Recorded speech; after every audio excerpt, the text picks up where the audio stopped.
주님께서 여러분과 함께 마르코가 전한 거룩한 복음입니다.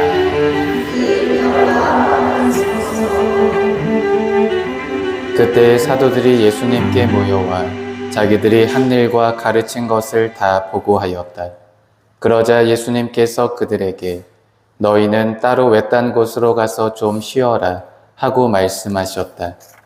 오고 가는 사람들이 너무 많아 음식을 먹을 겨를조차 없었던 것이다. 그래서 그들은 따로 배를 타고 외딴 곳으로 떠나갔다. 그러자 많은 사람이 그들이 떠나는 것을 보고 모든 고을에서 나와 육로로 함께 달려가 그들보다 먼저 그곳에 다다랐다. 예수님께서는 배에서 내리시어 많은 군중을 보시고 가엾은 마음이 드셨다. 그들이 목자 없는 양들 같았기 때문이다. 그래서 그들에게 많은 것을 가르쳐 주기 시작하셨다. 주님의 말씀입니다.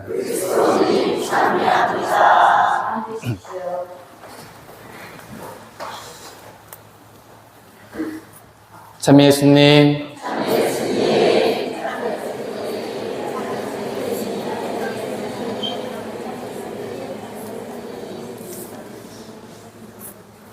어떻게 또 행복한 하루를 잘 시작하고 계신가요? 네. 또 되게 오랜만에 뵌 것 같기도 하고, 그죠? 네. 사실 오늘 이제 이렇게 강론을 하면서 오늘 사실은 이렇게 밑에 되게 내려가고 싶어요. 마이크 들고 이렇게 막 이렇게 내려가고 싶은데 오늘은 조금 내려갈 수 없는 사정이 있어갖고 네, 오늘은 피치 못할 사정으로 이 위에서 이렇게 좀 강론을 좀 하겠습니다.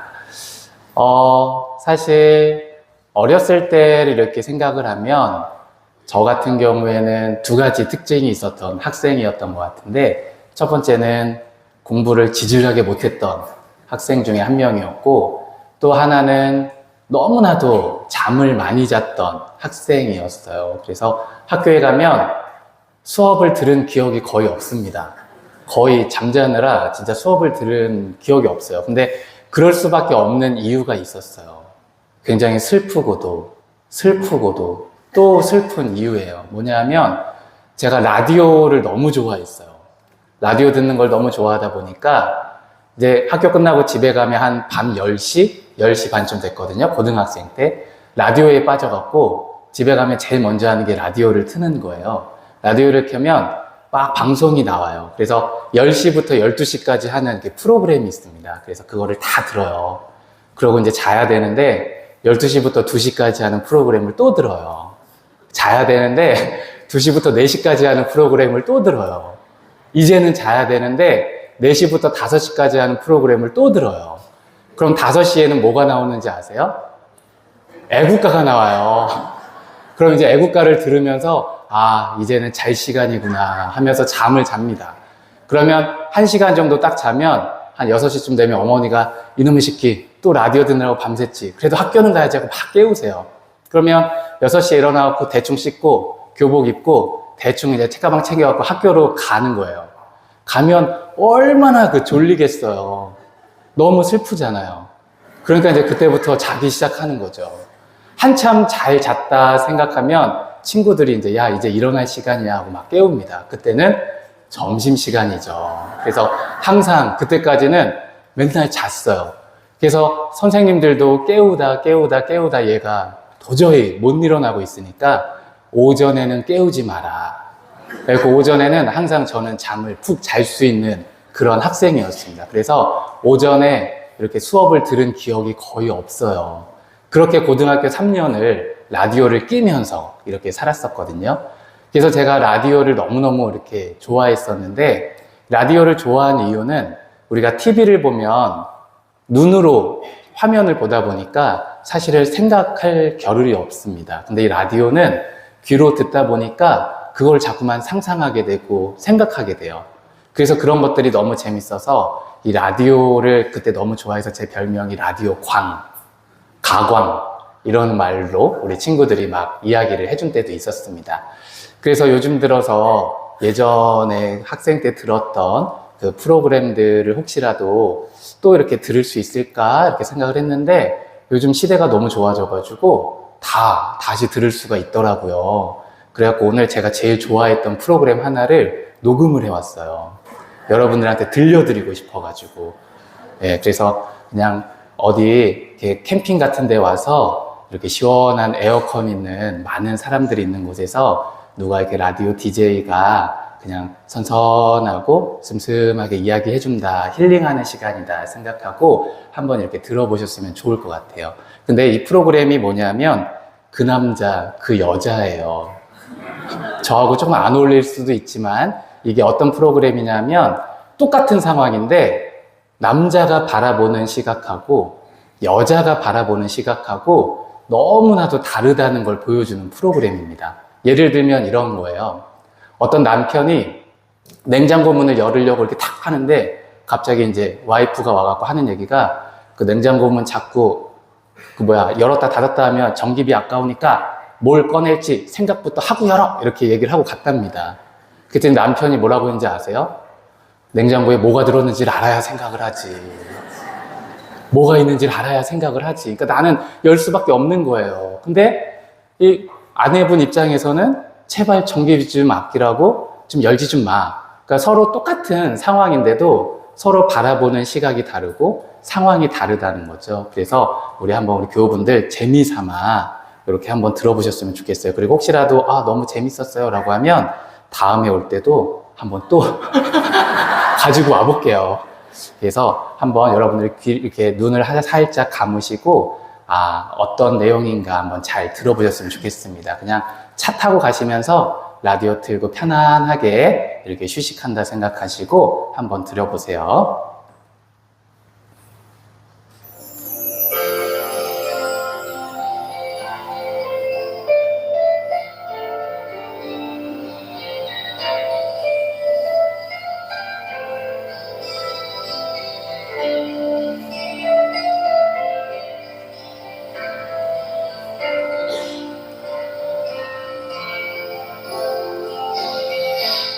전 지구상에 이렇게 빛을 발하는 사건이 많은지 미처 몰랐습니다. 이제 겁이 나요. 뭘 말해도 빛이니까. 오늘 말해도 5시 약속이 있었는데 제가 좀 늦어갖고 막 뛰어갔거든요. 뛰어갔으니까 땀이 났겠죠. 바짝 세워놓은 머리카락 숨 다 죽었겠죠. 그래서 무심코 아무 의미 없이 제가 이렇게 말했어요. 덥다. 더워서 여름도 싫어. 겨울이 좋아. 그랬더니 금방 표정이 싸해진 겁니다. 왜 그래? 왜 그러는데? 아무리 물어도 대답을 안 합니다. 속 터지죠? 그래도 참았습니다. 아이스크림 사내리고 바보 흉내내고 겨우 달래가지고 물어봤어요. 너 아까 왜 안 썼어? 그랬더니 내가 대답하기를 우리 여름에 만났잖아. 근데 여름에 싫으면 어떡해? 아니 내가 싫은 건 그냥 만난 이름이 아니잖아. 다만 여름에 더위가 싫은 거지. 참, 하나 더 말해요. 저녁 때 같이 밥을 먹는데 알탕 시켰거든요. 알탕. 날이 조금밖에 안 들었더라고요. 저 알 무지하게 좋아하거든요. 제가 또 무심코 정말 무심코 아무 의미 없이 말했죠. 아니 조금밖에 없네 이거. 이제 별로네. 그렇습니다. 우리 그냥 또 미쳤습니다. 자기랑 같이 온 식당인데 왜 별로냐는 거죠. 대충 그 마음 알 것 같긴 해요. 자기랑 같이 하는 건 다 좋아해 줬으면 하는 그런 마음이겠죠. 하지만 그건 말이 안 되잖아요. 같이 먹어도 맛없는 건 맛없는 거잖아요. 네. 같이 봐도 재미없는 영화는 재미없잖아요. 안 그래요? 내가 이상한 건가?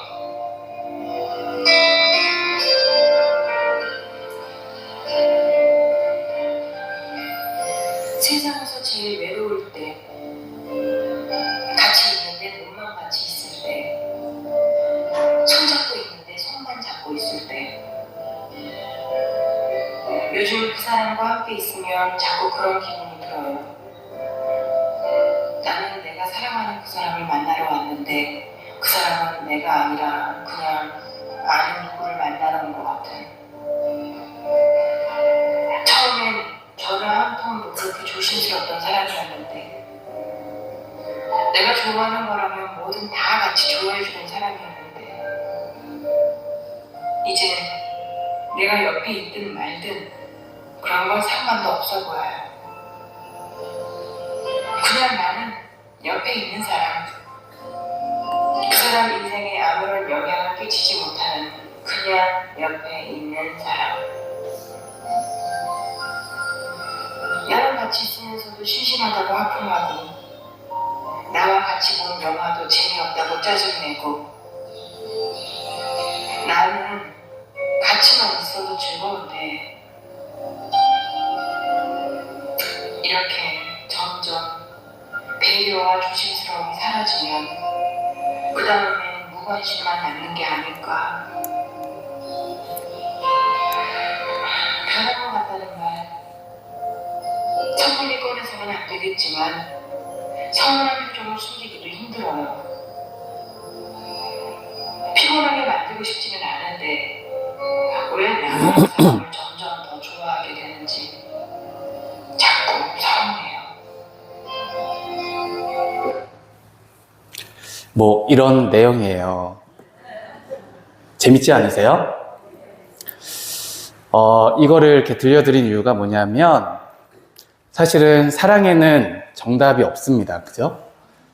누구나가 사랑하는 방법이 다르고 사랑하는 모든 것들이 다르죠. 근데 이 남자와 여자의 사랑 사이에는 굉장히 다른 것이 한 가지가 있었어요. 뭐냐면 이 남성의 입장에서는 사랑하지만 상황이 중요한 거예요. 영화도 재밌어야 되고 음식도 맛있어야 되고 그 상황이 중요한 사랑을 하고 싶어 하는 거죠. 근데 여자 입장에서는 상황은 절대 중요하지가 않아요. 영화가 재미가 있건 음식이 맛이 없건 그것은 중요한 게 아니라 그냥 같이 있는 게 중요한 거예요. 그러한 입장의 차이가 있는 거죠. 사실은 뭐가 정답이라고 할 수는 없습니다.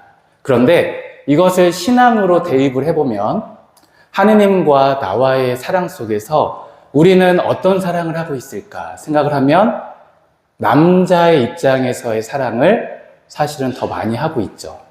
우리는 상황이 중요한 신앙생활을 하고 있어요. 왜냐하면 내가 많은 복도 받아야 되고 내가 기도하는 것들을 하느님이 다 들어주셔야 되고 이것을 들어주지 않으시면 서운하고 또 내가 잘 될 수 있도록 하느님께 기도하잖아요. 그러한 상황을 가진 사랑을 합니다. 근데 하느님의 입장에서는 그러한 상황은 하나도 중요하지가 않아요. 너희가 죄를 짓건 나를 미워했건 싸웠건 다퉜건 다 그 상황이 중요한 것이 아니라 내가 그저 너희와 함께 하고 있음으로 인해서 그 사랑을 전해주는 것, 그것이 하느님 입장에서는 더 중요하고 소중한 것이죠. 우리는 어떤 사랑을 해야 될까요? 사실은 전자의 사랑도 조금 사랑이겠지만 그래도 조금은 후자의 사랑을 선택할 수 있어야 되지 않을까. 우리가 주일날 주말에 이렇게 부부들 많이들 싸우시잖아요. 싸우실 때 보면 대부분 뭘로 싸우세요? 야, 옆집은 오늘 놀러 간다는데, 야, 저 앞집은 뭐 한다는데, 저기 아들은 뭐 했다는데, 저기 며느리는 뭐 해줬다는데, 그게 다 뭐예요? 상황을 따지는 거죠. 그 상황을 갖고 우리 가족이 행복하냐 안 하냐를 우리가 저울질하고 있는 겁니다. 근데 사실 중요한 건 뭐예요? 그 상황이 중요한 게 아니라 사실은 가족이 그저 함께 있다는 것만으로도 사실은 우리가 가장 행복하고 감사할 수 있어야 되는 거잖아요. 근데 우리는 항상 그것을 생각하기 이전에 먼저 상황을 생각하다 보니까 밥도 맛있어야 되고 영화도 재밌어야 되고 그래야 더 좋은 사랑을 한다고 우리가 자꾸만 착각을 하고 있는 것이죠.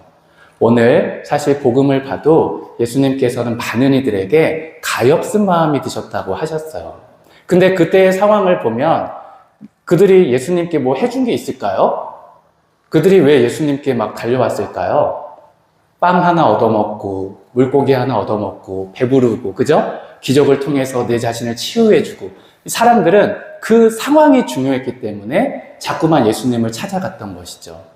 근데 예수님이 그 상황을 생각하고 있었다면 너도 나한테 도움이 안 되고 너도 나한테 도움이 안 되고 그러니까 너도 가 다 뿌리치셨을 거예요. 근데 예수님은 그러한 상황을 하나도 따지지 않으시고 그들을 그저 가엾게 여기시고 그들에게 기적을 베풀어 주시고 그들을 영적으로 배불려 주셨죠. 그만큼 하느님의 사랑은 상황이 중요한 사랑이 아니라 상황이 중요하지 않은 사랑. 그런데도 불구하고 우리는 자꾸만 상황이 중요한 사랑, 그 사랑으로 자꾸만 우리가 나아가려 하고 있다는 것. 그것을 우리가 조금은 기억해 보시고 내 삶의 사랑은, 우리 가족의 사랑은 과연 어떠한 사랑으로 가고 있는가. 그것을 우리 교우분들이 한번 생각해 보셨으면 좋겠어요. 그래서 점심에 좀 맛없는 거 먹으면 어때요? 그죠? 그냥 오늘 하루 아무것도 안 하고 집에 있으면 어때요? 그래도 내 편들이 있잖아요. 내 가족이 있고 내가 사랑하는 사람들의 얼굴을 볼 수 있고 하루 눈을 뜨고 살아갈 수 있고 우리는 얼마든지 행복하고 하느님께 감사할 수 있는 사람들인데 왜 자꾸만 다른 가정과 비교하고 다른 분들과 비교하면서 우리 집의 상황이 이렇고 그것 때문에 우리에게 주어진 행복을 자꾸만 잊어버리고 기쁘고 즐거운 것들을 우리가 자꾸만 뒤로하는 삶을 살아가고 있는가. 그것은 사실 너무나도 어리석은 일인 것 같습니다. 그래서 우리 교우분들 오늘 하루 또 이번 한 주를 살아가시면서 다른 상황들 물론 중요한 거 많이 있겠지만 그런 것들 먼저 생각하기보다는 그저 내가 하루를 살아갈 수 있음에 그래도 내가 오늘 뭔가 먹을 것이 있음에 또 내가 하루 잠잘 곳이 있음에 또 나에게 가족들이 있음에 먼저 감사하고 그것에 대해서 먼저 행복하다는 것을 느껴보세요. 그러면 이 마음 안에서 사랑이 막 뿜뿜뿜 막 퍼져 나올 거예요. 그리고 그 사랑을 통해서 막 퍼져 나온 사랑이 거기에서만 머무는 게 아니라 수많은 열매들로, 좋은 열매들로 많은 이웃들에게도 전해질 수 있을 겁니다. 그래서 우리 교우분들 이제 상황 따지지 말고 행복한 것들 우리가 많이 느끼고 체험하고 그것을 통해서 오늘 하루 내가 이 세상에서 가장 행복한 사람이라는 것을 꼭 인식할 수 있는 하루가 되셨으면 좋겠어요. 하실 수 있겠어요? 네. 저도 지금 너무 행복해요. 오늘 이거 미사 끝나면 이제 자유의 몸이 되거든요. 그래서 지금 너무 행복해요. 어제부터 그냥 계속 매여 있다 보니까 아우 미사 어떡하나 걱정했는데 막상 또 이제 자유가 찾아온다 생각하니까 너무 기뻐요. 그래서 이 자유의 시간을 여러분들에게도 많이 드려야 되잖아요. 저만 또 갖고 있으면 안 되잖아요. 그래서 지금 보니까 11시 3분이에요. 지금부터 미사를 오랫도록 하면 한 11시 35분쯤 끝날 것 같아요. 공지사항도 어제랑 아침 미사 때 해보니까 2분이 안 넘어가. 그래서 여러분들이 영성치 하실 때만 질서를 잘 지켜주시면 미사는 금방 끝나고 우리에게 자유가 찾아온다. 그것을 또 여러분들이 잘 기억하시고 그것만으로도 우리는 행복하다. 왜냐하면 다른 성당 다 미사할 동안 우리 놀고 있잖아요. 그것만 생각해도 우리는 행복한 거예요. 그죠? 그러니까 우리 앞으로 사랑을 할 때 정말 상황 따지지 말고 먼저 마음으로 사랑할 수 있는 우리 자신들이 되었으면 좋겠어요. 그래서 이따가 평화 인사하실 때도 다른 거 잡념들 다 없애시고 그저 마음을 갖고 행복한 것을 갖고 우리 이웃들에게 많은 사랑을 전해줄 수 있는 또 그러한 평화 인사까지 우리 할 수 있었으면 좋겠습니다. 아셨죠? 네. 사랑하실 거죠? 네. 오늘 미사 빨리 끝나니까 좋으시죠? 네. 저도 더 좋아요. 그 미사 끝나고는 저를 찾지 마세요. 그래야 저도 또 행복한 또 자유를 누리니까. 아셨죠? 그래요. 우리 모두 이 행복한 마음 또 이렇게 많이 웃고 있는 이 좋은 마음을 갖고 우리 모두 일어서서 사도신경 기도합시다. 전능하신 천주 성부